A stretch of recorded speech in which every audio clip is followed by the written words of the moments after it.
할머니. 오윤자 할머니 맞으세요? 지금까지 이 지하실에 감겨 있었던 거예요? 부산에서 가장 줄이 길다는 해수국밥. 하지만 그 국물의 비밀은 누구도 상상하지 못한 참혹한 진실이었습니다. 15년 전 실종된 할머니 오윤자.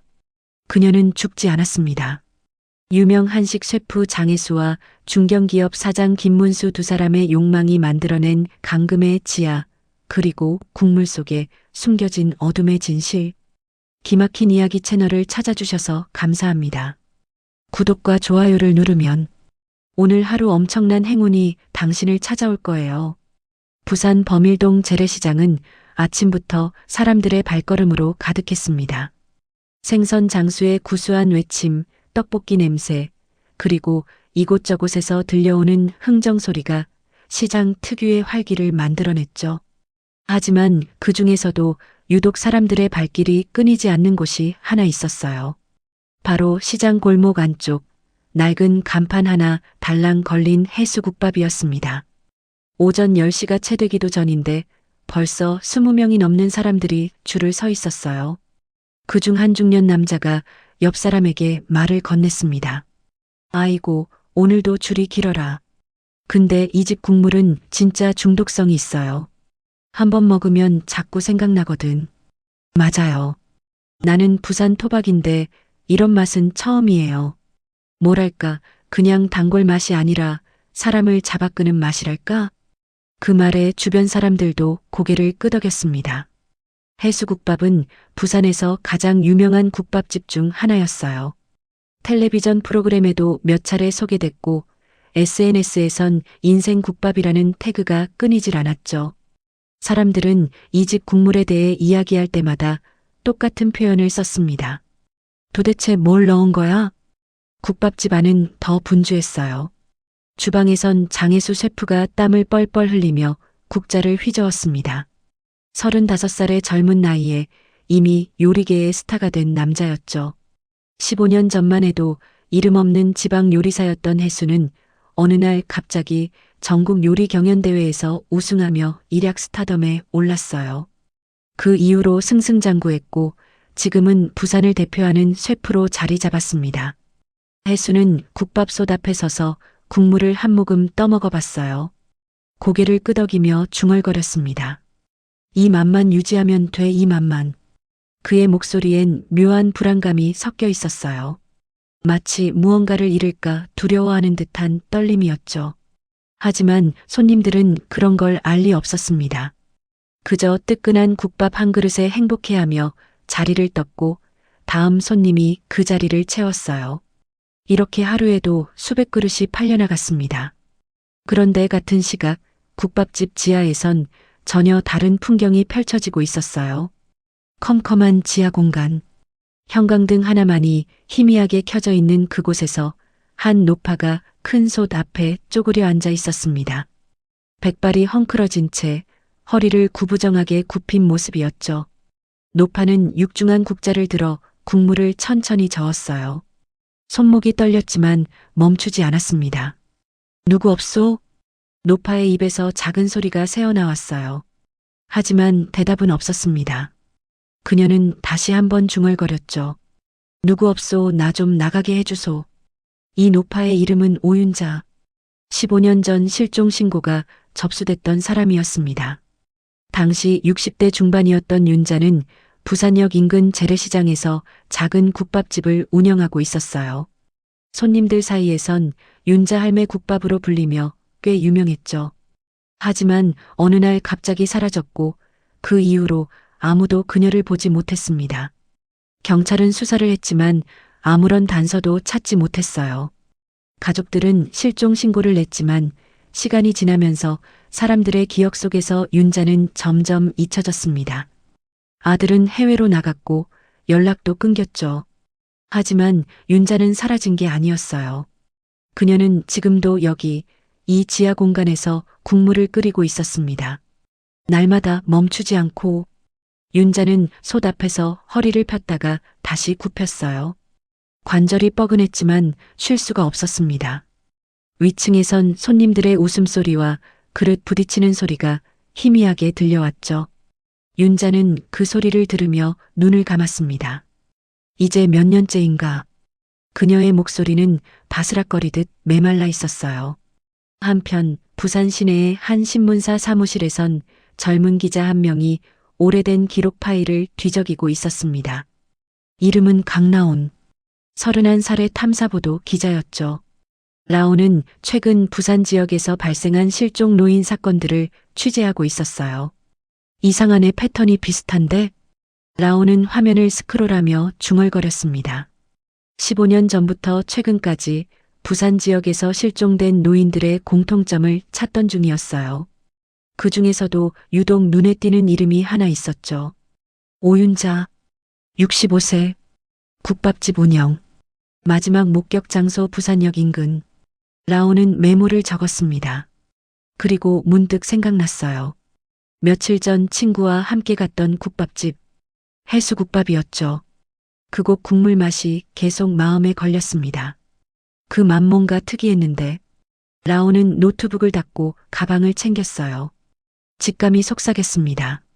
뭔가 연결고리가 있을 거라고. 강나온은 다음날 아침 일찍 부산 중부경찰서를 찾았습니다. 오래된 실종 사건 기록을 열람하기 위해서였죠. 담당 형사는 라온을 보자 피곤한 표정으로 말했어요.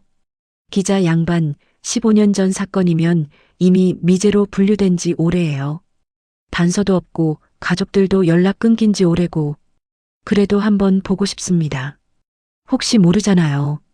라온은 끈질기게 요청했고 결국 형사는 먼지 쌓인 파일 박스 하나를 꺼내줬어요. 라온은 회의실 한쪽 구석에 앉아 파일을 천천히 넘겼습니다. 오윤자, 당시 65세, 실종 당시 키 155cm, 체중 50kg, 특이사항 없음. 마지막 목격 장소는 부산역 인근 재래시장이었어요. 그녀가 운영하던 국밥집 근처였죠. 라온은 파일을 넘기다가 한 문장에서 손을 멈췄습니다. 실종 전 마지막 목격 장소 부산역 인근 국밥집. 당시 가게 이름 윤잔의 국밥. 라온의 눈이 커졌어요. 그 국밥집은 지금 문을 닫은 지 오래였지만 주소를 확인해 보니 묘하게 익숙한 곳이었습니다. 라온은 재빨리 스마트폰을 꺼내 지도 앱을 열었어요. 그리고 주소를 검색했죠. 이건 해수국밥이 있는 자리잖아. 심장이 빠르게 뛰기 시작했습니다. 우연일까요? 라온은 파일을 다시 들여다봤어요. 기록에 따르면 윤자는 실종되기 며칠 전까지 평소와 다름없이 가게를 운영했다고 했습니다. 단골 손님들의 증언도 있었죠. 윤자 할매는 항상 친절했어요. 국물 맛도 끝내줬고. 근데 어느 날 갑자기 가게 문이 닫혀 있더라고요. 라온은 기록을 사진으로 찍어두고 경찰서를 나섰습니다. 발걸음은 자연스럽게 범일동 재래시장으로 향했어요. 오후 2시쯤 해수국밥에 도착했을 때 점심시간이 지났음에도 여전히 손님들이 있었습니다. 라온은 구석자리에 앉아 국밥 한 그릇을 주문했어요. 잠시 후 김이 모락모락 나는 국밥이 나왔죠. 라온은 국자로 국물을 떠서 한 모금 마셨습니다. 뜨거운 국물이 목구멍을 타고 내려갔어요. 그 순간 라온의 눈빛이 흔들렸습니다. 이 맛. 국물 속에서 익숙한 향신료 패턴이 감지됐어요. 라온은 어릴 적 외할머니가 끓여주시던 국밥을 떠올렸습니다. 외할머니는 국물에 특별한 비법이 있다고 했었죠. 생강과 마늘, 그리고 특정 한약재를 아주 소량만 넣는 거였어요. 그 맛이 지금 이 국밥에서 느껴졌습니다. 노인의 손맛이야. 라온은 국자를 내려놓고 주방 쪽을 바라봤어요. 장혜수가 앞치마를 두른 채 국자를 휘저으며 무언가 지시하고 있었습니다. 젊은 남자였죠. 35살. 이 맛을 낼 수 있는 나이일까? 라온은 계산을 마치고 혜수에게 다가갔습니다. 사장님, 잠깐 여쭤봐도 될까요? 저 기자인데요. 혜수는 라온을 쳐다보며 짧게 웃었어요. 하지만 그 웃음엔 경계심이 묻어났습니다. 기자 양반, 무슨 일이시죠? 이 집 국물 맛이 정말 특별하더라고요. 비법이 뭔가요? 혜수의 표정이 살짝 굳어졌습니다. 그는 국자를 내려놓고 팔짱을 꼈어요.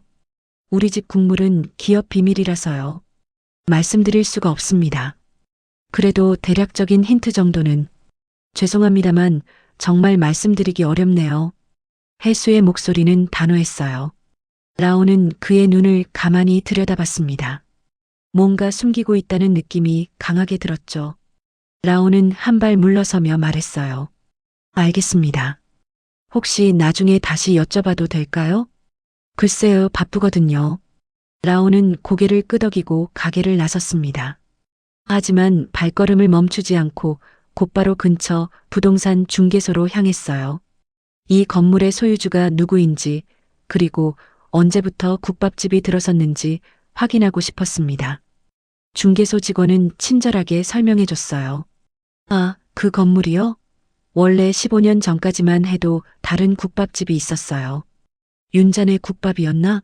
근데 어느 날 갑자기 문 닫고 한동안 비어 있다가 14년 전쯤에 지금 사장님이 인수했죠. 14년 전이요? 네. 그때 리모델링도 좀 하고 해수국밥으로 새로 열었어요. 그 뒤로 장사가 정말 잘 됐죠. 라온은 메모를 적으며 물었습니다. 혹시 이전 주인이 어떻게 됐는지 아세요?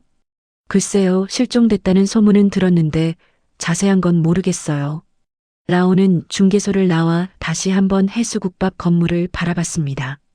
윤자가 사라진 시점과 해수국밥이 개업한 시점이 절묘하게 맞아떨어졌어요. 우연치고는 너무 정확했죠. 뭔가 있어. 라온은 가방에서 노트를 꺼내 타임라인을 정리하기 시작했습니다. 15년 전 마이너스 오윤자 실종. 14년 전 마이너스 장혜수 같은 자리에 해수국밥 오픈. 13년 전 마이너스 장혜수 전국 요리 경연대회 우승. 라온의 펜 끝이 멈췄어요. 그리고 중얼거렸습니다.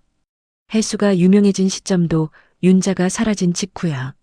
라온은 본능적으로 느꼈습니다. 이 남자는 뭔가 숨기고 있다고.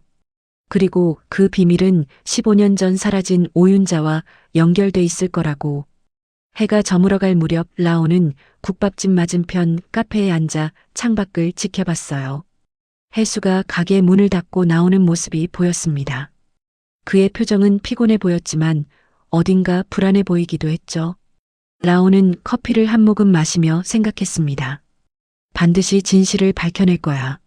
강라온은 그날 이후로 며칠간 해수국밥 주변을 관찰했습니다. 출근 시간, 퇴근 시간, 손님이 많은 시간대, 적은 시간대까지 꼼꼼하게 기록했어요. 그러던 어느 날 밤 라온은 특이한 점을 발견했습니다. 가게 문을 닫은 후에도 해수는 곧바로 집으로 가지 않았어요. 대신 가게 뒷골목으로 돌아가 한참을 머물렀죠. 라온은 조심스럽게 뒤를 따라갔습니다. 밤 11시가 넘은 시각이었어요. 골목은 어둡고 고요했습니다. 가로등 불빛마저 희미했죠. 라온은 담벼락에 몸을 숨긴 채 해수의 움직임을 지켜봤어요. 해수는 가게 뒤편의 낡은 철문 앞에 섰습니다. 주머니에서 열쇠를 꺼내 문을 열었어요. 그리고 안으로 들어가더니 문을 닫았죠. 라온은 심장이 두근거리는 걸 느꼈습니다. 저 문 안에 뭐가 있는 거지? 라온은 10분쯤 기다렸어요. 해수가 나오지 않자 조심스럽게 철문 쪽으로 다가갔습니다. 문은 완전히 닫혀 있었지만 아래쪽에 작은 틈이 있었어요. 라온은 무릎을 꿇고 귀를 가까이 대봤습니다. 그 순간 희미한 소리가 들려왔어요. 퉁퉁. 쇳소리였습니다. 무언가 단단한 것으로 무거운 물체를 두드리는 소리 같았어요. 아니, 정확히는 큰 국자로 솥을 저어대는 소리였죠. 라온의 눈이 커졌습니다. 이 시간에 누가 국물을 끓이고 있다는 건가요? 라온은 더 귀를 기울였어요. 그러자 또 다른 소리가 들렸습니다. 누구 없소? 아주 작은 목소리였어요. 노파의 목소리 같았습니다. 라온은 숨을 죽였어요. 심장이 터질 듯 빨리 뛰었죠. 라온은 핸드폰을 꺼내 손전등을 켰습니다. 그리고 철문 아래 틈으로 빛을 비춰봤어요. 하지만 안은 너무 깊고 어두워서 아무것도 보이지 않았습니다. 계단이 있는 건가 지하로 내려가는. 라온은 다시 한번 귀를 기울였어요. 이번엔 더 또렷하게 들렸습니다. 퉁퉁퉁. 국자 소리가 규칙적으로 반복됐어요. 그리고 그 사이사이로 노파의 신음소리 같은 게 섞여 들렸습니다. 라온은 몸을 일으키려다가 철문 손잡이를 살짝 잡아당겨 봤어요. 당연히 잠겨 있었습니다. 라온은 주변을 둘러봤어요. 혹시 다른 입구가 있나 살펴봤지만 이 철문 외에는 달리 방법이 없어 보였죠. 그때였습니다. 기자 양반, 여기서 뭐 하세요? 등 뒤에서 들려온 목소리에 라온은 깜짝 놀라 몸을 돌렸어요.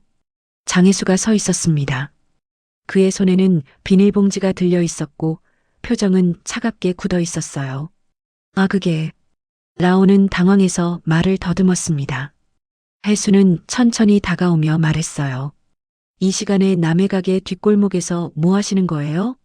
저는 그냥 지나가다가 무릎까지 꿇고 문 앞에 있었다고요? 혜수의 목소리는 낮았지만 위협적이었습니다. 라온은 침을 삼켰어요. 혜수는 라온과 철문을 번갈아 보며 말했죠. 여기는 창고예요. 식자재 보관하는 곳이고요. 일반인 출입 금지 구역입니다. 창고요? 네. 그러니까 이제 가보시죠. 혜수는 라온의 팔을 가볍게 잡았어요. 하지만 그 소나기에는 힘이 들어가 있었습니다. 라온은 저항할 수 없었죠. 혜수는 라온을 골목 입구까지 데려갔어요. 기자 양반, 다음부턴 이런 곳 기웃거리지 마세요. 오해받을 수 있으니까요. 오해가 아니라... 뭐라고요? 혜수의 눈빛이 날카로워졌습니다. 라온은 입을 다물었어요. 지금 여기서 따지는 건 현명하지 못한 것 같았습니다. 아무것도 아닙니다. 죄송합니다. 라온은 고개를 숙이고 골목을 빠져나왔어요. 하지만 뒤돌아서는 순간 혜수의 눈빛을 볼 수 있었습니다. 그 눈빛은 분명히 경고하고 있었어요. 더 이상 캐지 마라. 라온은 시장 입구까지 걸어 나왔습니다. 손이 떨렸어요. 하지만 두려움보다는 확신이 더 컸습니다. 라온은 핸드폰을 꺼내 녹음 파일을 재생해 봤어요. 철문 앞에서 녹음해둔 소리였죠. 퉁퉁. 누구 없소? 소리가 선명하게 들렸습니다. 라온은 파일을 저장하며 중얼거렸어요. 지하에 누군가 있어. 그리고 그 사람은 국물을 끓이고 있어. 라온은 택시를 잡아타고 집으로 향했습니다. 머릿속은 복잡했어요. 창고라고 했지만 그 안에서 국물 끓이는 소리가 들렸다는 건 뭘 의미할까요? 그리고 그 노파의 목소리는 누구였을까? 집에 도착한 라온은 노트북을 켜고 오윤자에 대한 자료를 다시 찾아봤어요. 실종 당시 사진도 있었습니다. 백발의 작은 체구 노인이었죠. 라온은 사진을 확대해서 봤어요. 만약 이 사람이 아직 살아있다면 지금쯤 80대겠네. 라온은 녹음 파일을 다시 재생했습니다. 노파의 목소리가 반복해서 들렸어요. 누구 없소? 그 목소리엔 절망과 외로움이 묻어 있었습니다. 라온은 노트북 화면을 내려다보며 다짐했어요. 반드시 확인해야 해. 저 안에 누가 있는지. 다음 날 아침 라온은 일찍 일어나 다시 재래시장으로 향했습니다. 이번엔 낮 시간이었어요. 해수국밥은 아직 문을 열기 전이었죠. 라온은 주변을 살펴보며 철문으로 가는 다른 경로가 있는지 확인했어요. 그러다가 옆 건물 사이 좁은 틈을 발견했습니다. 몸을 비집고 들어갈 수 있을 것 같았어요. 라온은 주변을 둘러본 후 조심스럽게 틈 사이로 들어갔습니다. 좁은 공간을 지나자 작은 창문이 보였어요. 지하로 연결된 환기구 같았습니다. 라온은 무릎을 꿇고 창문 안을 들여다봤어요. 희미한 형광등 불빛이 보였습니다. 그리고 그 아래 큰 솥 앞에 쪼그려 앉은 백발의 여자 실루엣이 보였어요. 라온의 심장이 멎는 것 같았습니다. 저 사람이 오윤자? 라온은 핸드폰을 꺼내 사진을 찍으려 했어요. 하지만 그 순간 뒤에서 발소리가 들렸습니다. 또 왔네요, 기자 양반. 라온은 깜짝 놀라 뒤를 돌아봤어요. 장혜수가 서 있었습니다. 이번에는 웃지 않았어요. 표정이 차갑게 굳어 있었죠.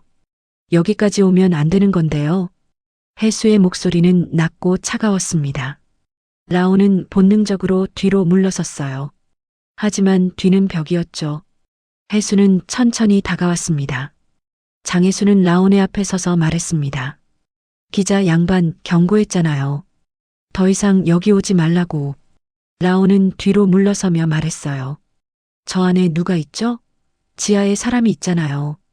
혜수의 표정이 미세하게 흔들렸습니다. 하지만 곧 다시 차갑게 굳어졌어요.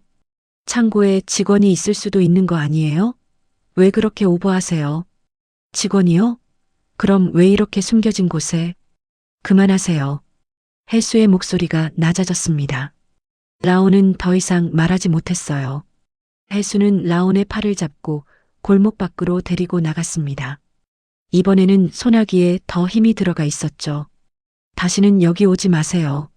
다음엔 경찰 부를 겁니다. 혜수는 라온을 시장 입구까지 밀어냈어요. 라온은 비틀거리며 균형을 잡았습니다. 혜수는 돌아서서 가게 쪽으로 걸어갔죠. 라온은 그 뒷모습을 바라보며 이를 악물었습니다. 분명히 뭔가 숨기고 있었어요. 하지만 혼자서는 더 이상 접근하기 어려웠습니다. 다른 방법을 찾아야 해. 라온은 커피숍에 들어가 노트북을 펼쳤어요. 오윤자의 가족을 찾아보기로 했습니다. 검색 결과 아들이 한 명 있었지만 10년 전 이미 캐나다로 이민을 갔고 연락이 두절된 상태였죠. 가족은 없고 라온은 다른 단서를 찾기 시작했어요. 그러다가 해수국밥의 단골 손님 명단을 발견했습니다. 지역 신문에 실린 인터뷰 기사였는데 그 중에서 유독 자주 언급되는 이름이 하나 있었어요. 김문수 사장, 부산 수산물 유통업체 대표.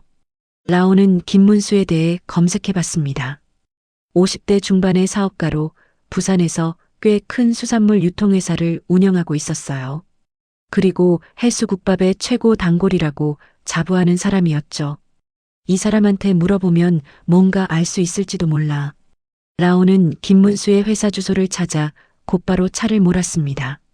부산 남구에 위치한 3층짜리 건물이었어요. 1층은 수산물 창고였고 2층이 사무실이었습니다. 라온은 2층으로 올라가 접수 직원에게 명함을 건넸어요. 김문수 사장님 뵙고 싶은데요. 짧게 인터뷰 좀 부탁드리고 싶어서요.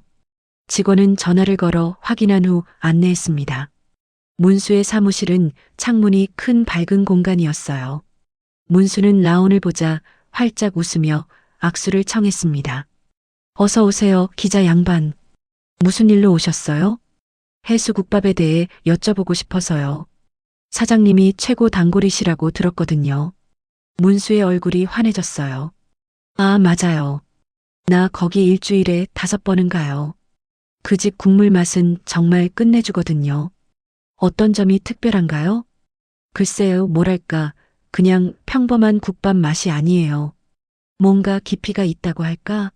한번 먹으면 자꾸 생각나는 맛이죠. 라온은 메모를 하는 척하며 물었습니다. 혹시 예전에 그 자리에 있던 윤잔의 국밥 아세요? 문수의 표정이 순간 굳어졌어요. 라온은 그 변화를 놓치지 않았습니다. 윤잔의 국밥이요? 네. 15년 전에 그 자리에서 영업했던 국밥집이요. 문수는 잠시 침묵했습니다. 그러더니 어색하게 웃으며 말했어요. 아, 그거요. 들어본 것 같기도 한데 잘 기억은 안 나네요. 윤자 할머니의 국물 맛이 굉장했다던데요. 혹시 드셔보신 적 있으세요? 문수의 이마에 땀이 맺히기 시작했습니다. 라온은 그 모습을 유심히 관찰했어요. 윤자 여사요? 그분 국물 맛은 내가 평생 잊지 못하지. 문수는 자기도 모르게 그렇게 중얼거렸어요. 그러고는 황급히 말을 바꿨습니다. 아니, 뭐 소문으로 들었던 것 같다는 얘기예요. 직접 먹어본 건 아니고 방금 평생 잊지 못한다고 하셨잖아요. 그게 맞다. 한두 번 먹어본 적은 있어요. 옛날에. 문수는 당황한 기색이 역력했습니다. 라온은 한 발 더 들어갔어요. 그런데 윤자 할머니가 실종되셨다는 거 아세요? 실종이요? 네. 15년 전에요. 경찰 기록에도 남아있어요.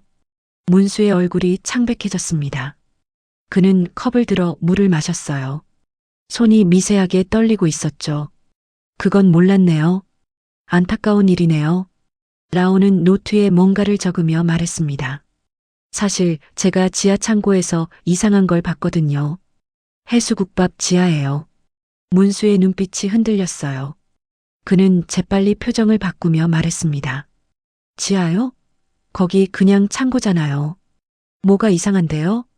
사람이 있더라고요. 국물을 끓이고 있는 것 같던데. 그건 오해예요. 직원이 있을 수도 있고 뭐 그런 거 아니겠어요?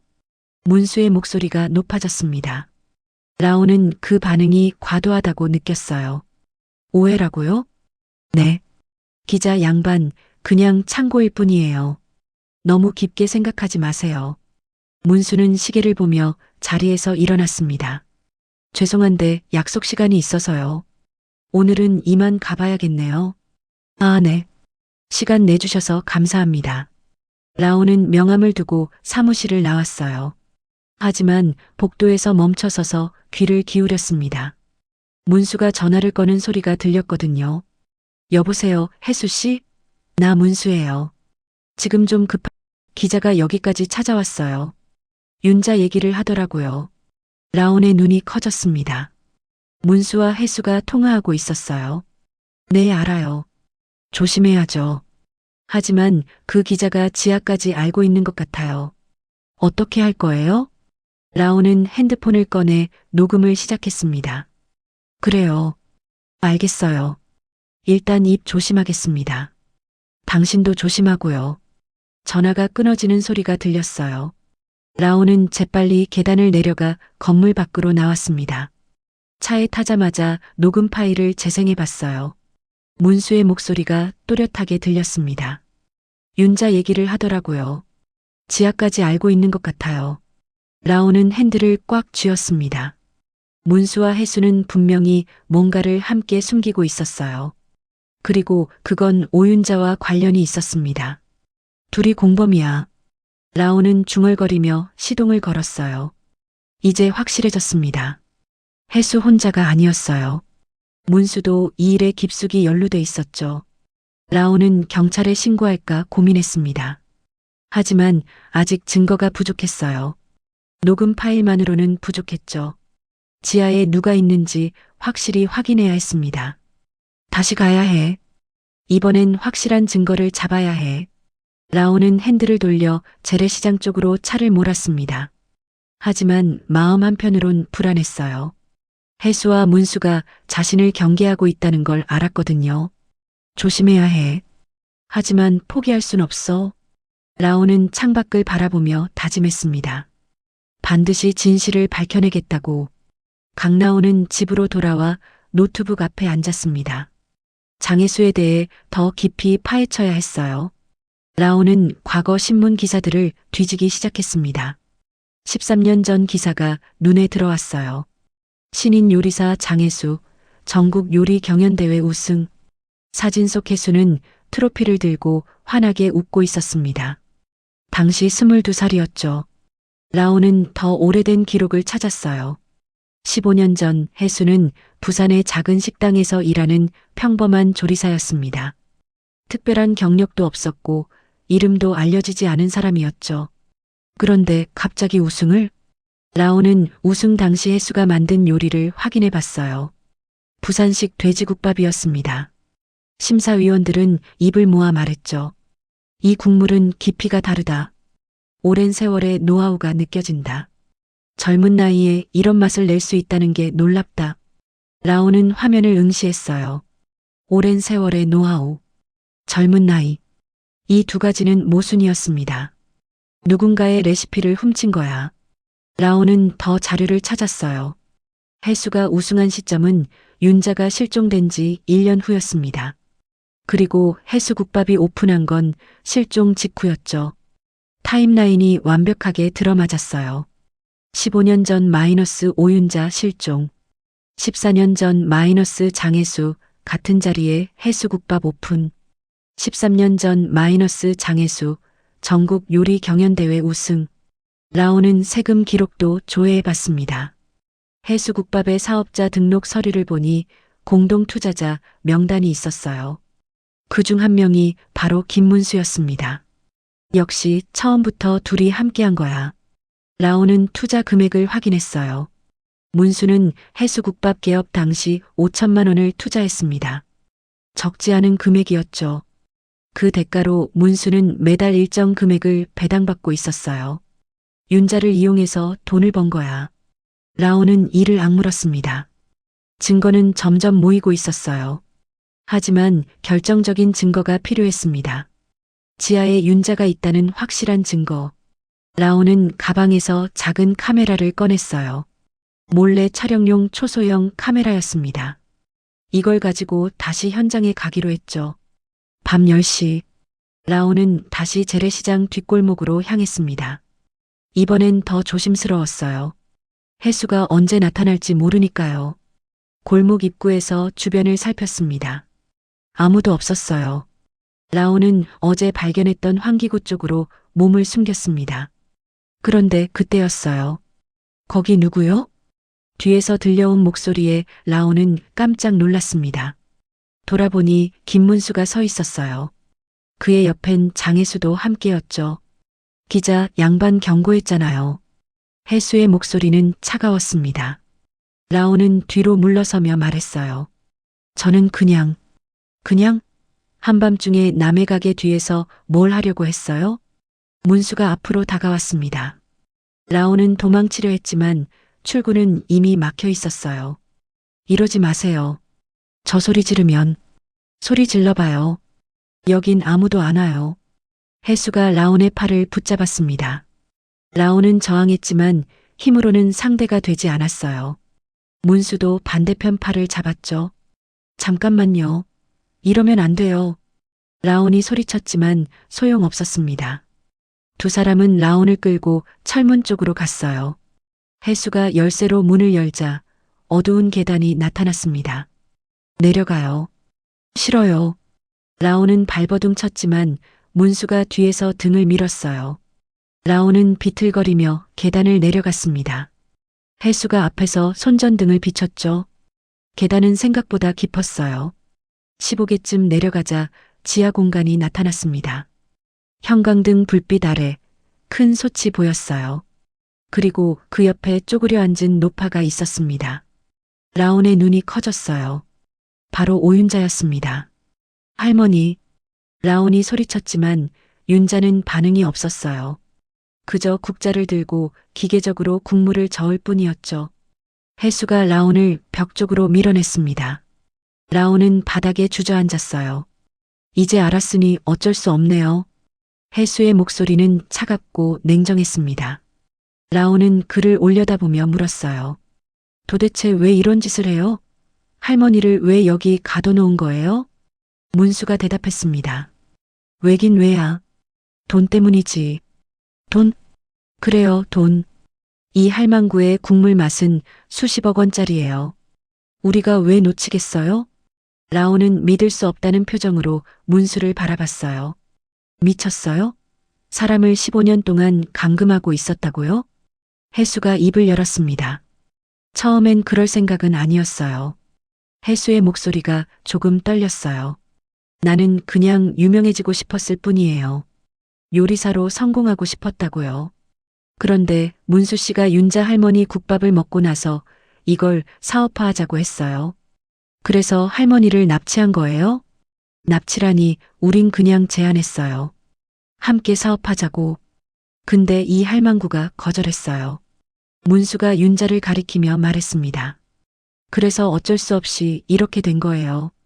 우린 할머니한테 좋은 환경 제공해줬어요. 밥도 주고 잠잘 곳도 마련해주고.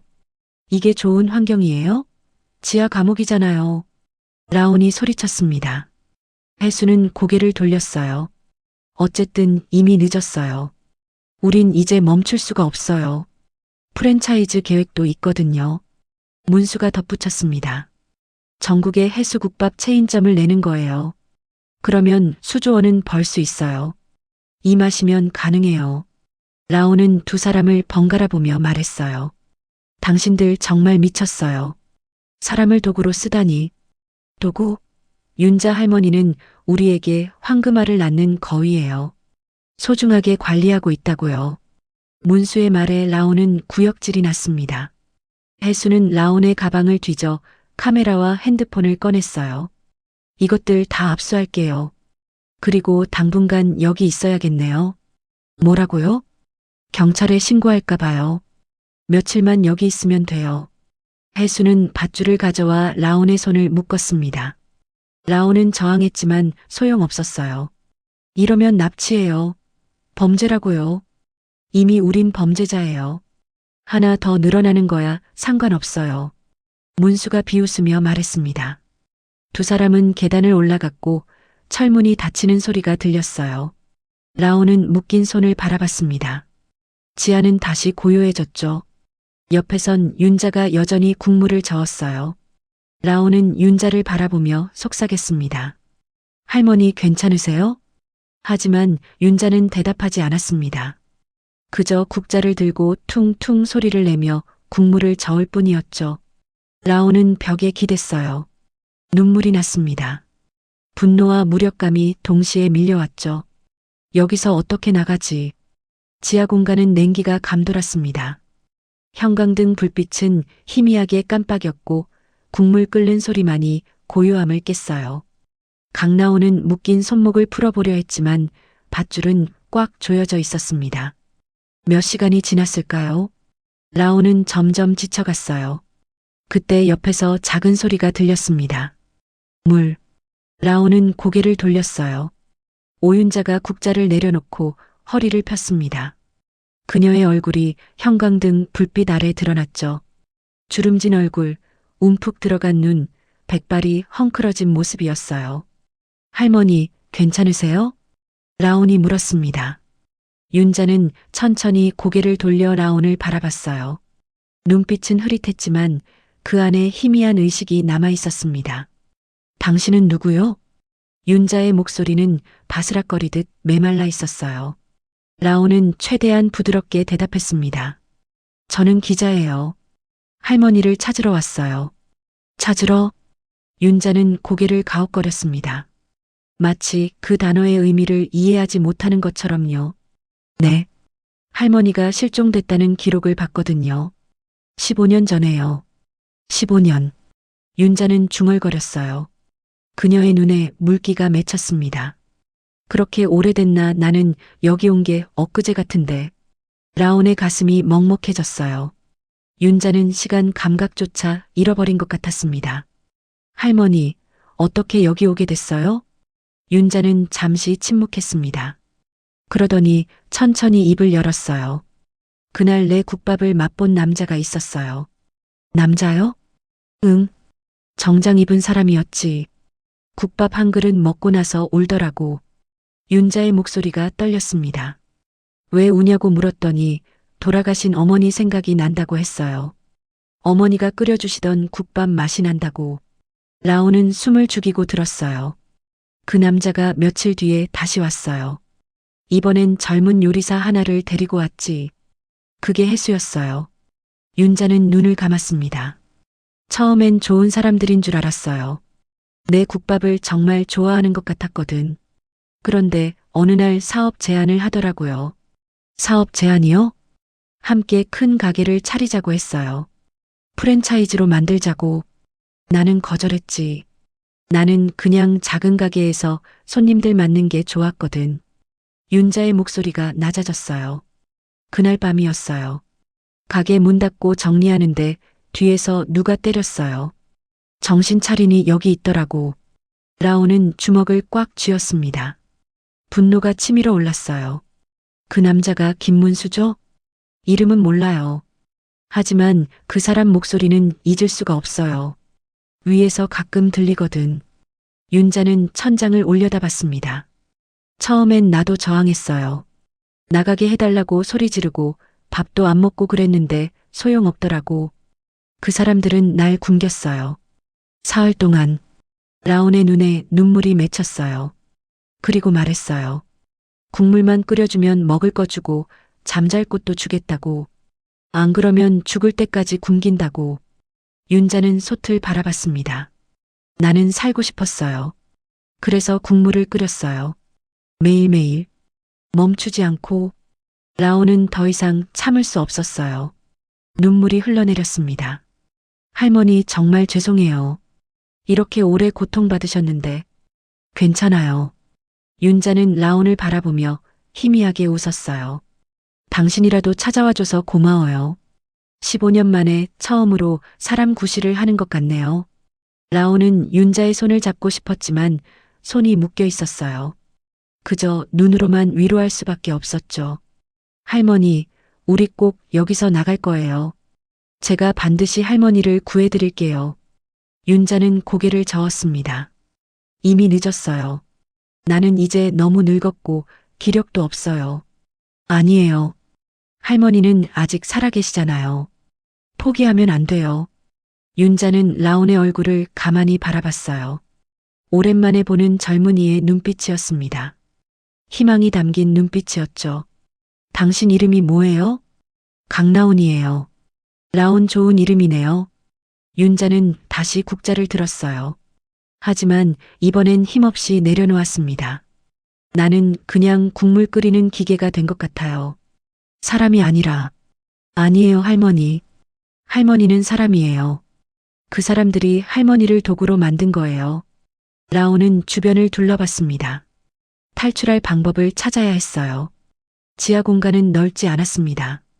큰 솥 하나, 식자재가 담긴 상자들, 그리고 벽면에 설치된 물 저장 탱크가 보였어요. 라온의 눈이 물 탱크에 머물렀습니다. 탱크 아래엔 밸브가 달려 있었어요. 저 밸브를 열면 라온은 생각했습니다. 물이 쏟아지면 혼란이 생길 거예요. 그 틈을 타서 탈출할 수 있을지도 몰랐죠. 할머니, 제가 묶인 손 좀 풀어주실 수 있어요? 윤자는 힘겹게 몸을 일으켜 라온에게 다가왔습니다. 손가락에 힘이 없었지만 천천히 밧줄을 풀기 시작했어요. 고마워요, 할머니. 밧줄이 풀렸습니다. 라온은 손목을 주무르며 일어났어요. 그리고 물탱크로 다가갔죠. 라온 뭐 하려고? 구조 신호 보낼 거예요. 저 사람들이 내려오게 만들어야 해요. 라온은 밸브를 잡았습니다. 하지만 너무 오래돼서 뻣뻣했어요. 힘을 주어 돌렸지만 쉽게 열리지 않았습니다. 라온은 온 힘을 다해 밸브를 돌렸어요. 드디어 삐걱거리며 열렸습니다. 순간 물이 콸콸 쏟아져 나왔어요. 바닥이 순식간에 물에 젖기 시작했습니다. 윤자가 놀라 뒤로 물러섰죠. 라온, 위험해요. 괜찮아요, 할머니. 이제 곧 저 사람들이 내려올 거예요. 라온은 문 쪽을 바라봤습니다.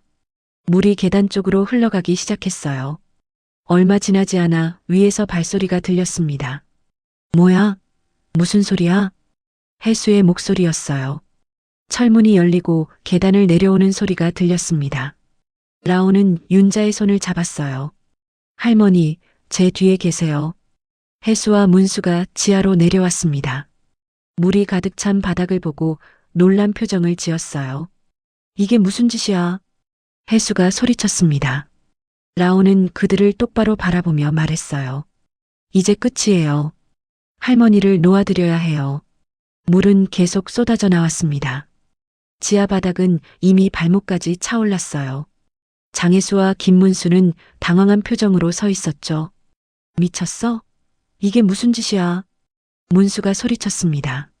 라온은 윤자를 자신의 뒤로 감추며 대답했어요. 당신들이야말로 미쳤어요.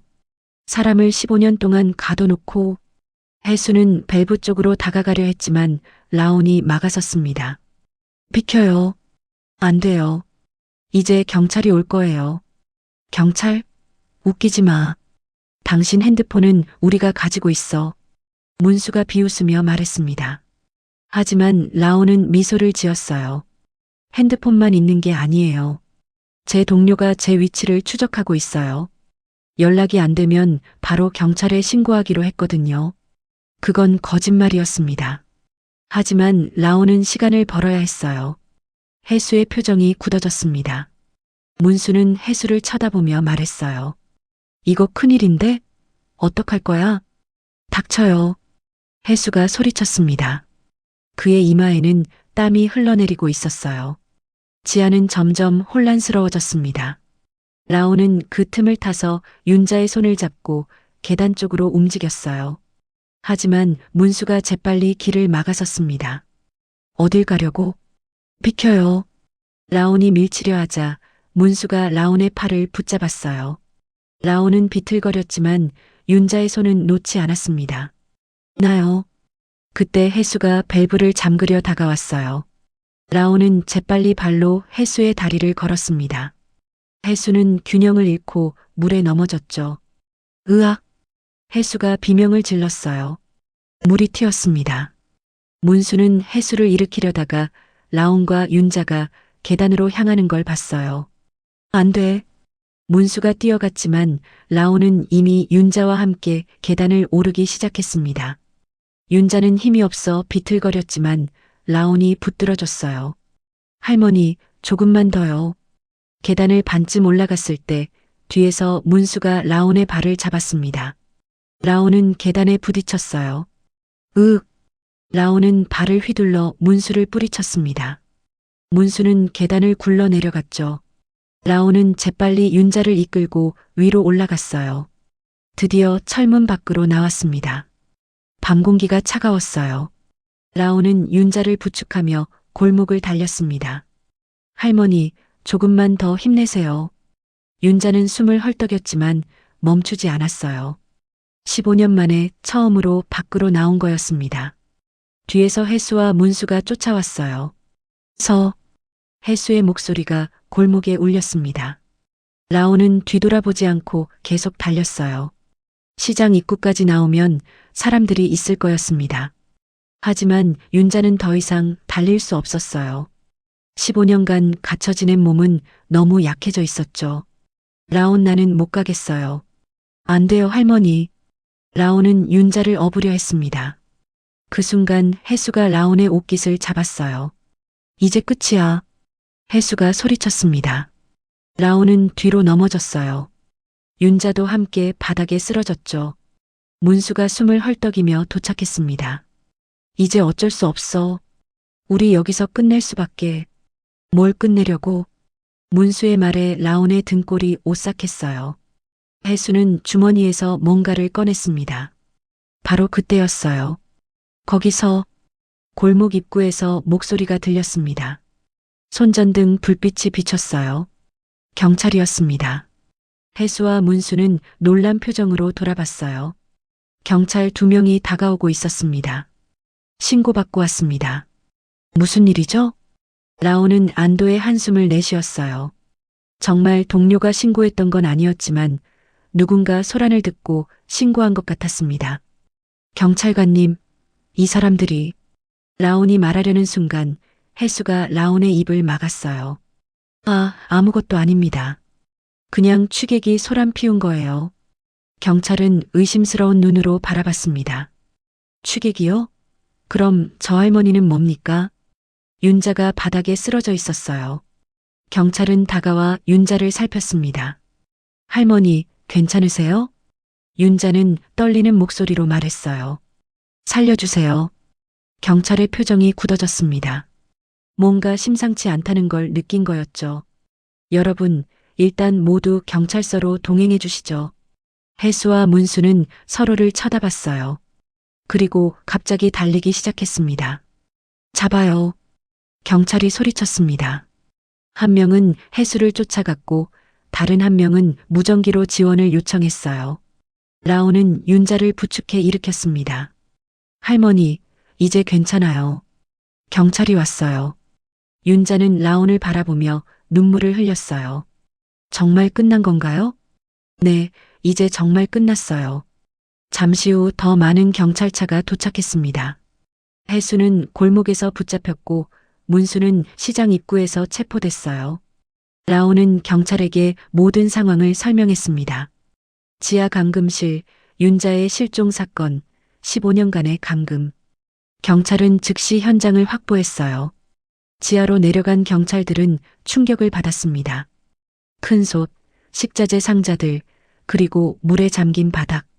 사람을 가둬놓고 강제로 일을 시킨 흔적이 역력했어요. 해수와 문수는 경찰차에 태워졌습니다. 문수는 끝까지 발버둥 쳤어요. 우린 잘못 없어요. 그냥 비즈니스였다고요. 비즈니스? 라온이 다가가 소리쳤습니다. 사람을 15년 동안 감금하고 강제로 일시키고 그게 비즈니스예요? 문수는 입을 다물었어요. 해수는 고개를 숙인 채 아무 말도 하지 않았습니다. 다만 작은 목소리로 중얼거렸어요. 나는 그냥 유명해지고 싶었을 뿐인데. 라온은 해수를 바라봤습니다. 연민도 동정도 느껴지지 않았어요. 그저 차가운 분노만이 남아 있었죠. 당신은 유명해졌어요. 이제 온 나라가 당신을 알게 될 거예요. 범죄자로. 경찰차가 출발했습니다. 해수와 문수를 태우고 경찰서로 향했어요. 라온은 윤자 곁에 앉았습니다. 구급차가 도착해 윤자를 옮기려 했어요. 할머니, 병원 가셔야 해요. 윤자는 라온의 손을 꼭 잡았습니다. 고마워요, 라온. 당신이 아니었으면 나는 평생 저기 갇혀 있었을 거예요. 천만에요, 할머니. 당연한 일을 한 거예요. 구급대원들이 윤자를 들것에 옮겼습니다. 라온은 구급차에 함께 탔어요. 구급차가 출발하며 사이렌 소리가 밤하늘에 울려 퍼졌습니다. 라온은 창밖을 바라봤어요. 15년 만에 끝난 악몽이었습니다. 부산 항구 근처의 한 대학병원. 오윤자는 일주일째 병실에 누워 있었습니다. 의사들은 고개를 저었어요. 15년간의 감금 생활이 그녀의 몸을 너무 망가뜨렸거든요. 영양실조가 심각합니다. 관절도 많이 약해졌고요. 회복에 시간이 꽤 걸릴 겁니다. 하지만 윤자의 눈빛만큼은 살아 있었어요. 병실 창문으로 들어오는 햇살을 바라보며 그녀는 작게 웃었습니다. 세상 공기가 이렇게 따뜻했나? 강나오는 매일 병원을 찾아왔어요. 윤자의 옆에 앉아 손을 잡아주며 이야기를 나눴죠. 할머니, 오늘은 기분이 어때세요? 좋아요. 창밖 보이는 바다가 참 좋네요. 윤자는 창밖을 바라봤습니다. 파란 하늘 아래 펼쳐진 부산 바다가 보였어요. 15년 만에 보는 풍경이었죠. 할머니, 태어나시면 뭐 하고 싶으세요? 라온이 물었습니다. 윤자는 잠시 생각하더니 대답했어요. 국밥 한 그릇 끓이고 싶어요. 내가 원해서 내 손으로. 라온의 눈시울이 붉어졌습니다. 그럼 제가 드셔도 될까요? 물론이죠. 당신은 내 생명의 은인인걸요. 며칠 후 라온은 윤자에게 좋은 소식을 전했습니다. 할머니, 해수랑 문수 구속됐대요. 감금, 강요, 폭행 혐의로요. 윤자는 고개를 끄덕였어요. 그래요, 그 사람들도 불쌍하긴 해요. 불쌍하다고요? 라온은 놀란 표정을 지었습니다. 윤자는 창밖을 바라보며 말했어요. 사람이 욕심에 눈이 멀면 자기 자신도 망가지는 거거든요. 그 사람들도 결국 자기 인생을 망친 거잖아요. 라온은 윤자의 너그러움에 감탄했습니다. 15년간 고통받았는데도 미움보다는 연민을 보이다니요. 할머니는 정말 대단하세요. 대단한 게 아니에요. 그냥 이제는 미워하기도 지쳤어요. 살고 싶어요. 남은 인생이라도 행복하게. 그 말에 라온은 결심했습니다. 제가 할머니 보호자가 되겠어요. 뭐라고요? 할머니 가족은 연락이 안 되잖아요. 제가 할머니 곁을 지킬게요. 윤자의 눈에 눈물이 고였어요. 고마워요, 라온. 당신 같은 사람을 만나서 나는 정말 복받은 사람이에요. 두 사람은 손을 꼭 잡았습니다. 한편 이 사건은 전국적으로 큰 이슈가 됐어요. 라온이 작성한 기사가 일간지 일면을 장식했습니다. 15년 감금된 국밥 할머니의 진실. 기사를 읽은 사람들은 분노했어요. SNS에서는 해수와 문수를 규탄하는 목소리가 쏟아졌죠. 해수국밥은 폐업 조치됐고 건물은 경매로 넘어갔습니다. 부산시에서는 윤자에게 공식 사과를 했어요. 그리고 명예요리사 칭호를 수여하기로 결정했습니다. 오윤자 씨는 부산의 전통 음식 문화를 지켜온 분입니다.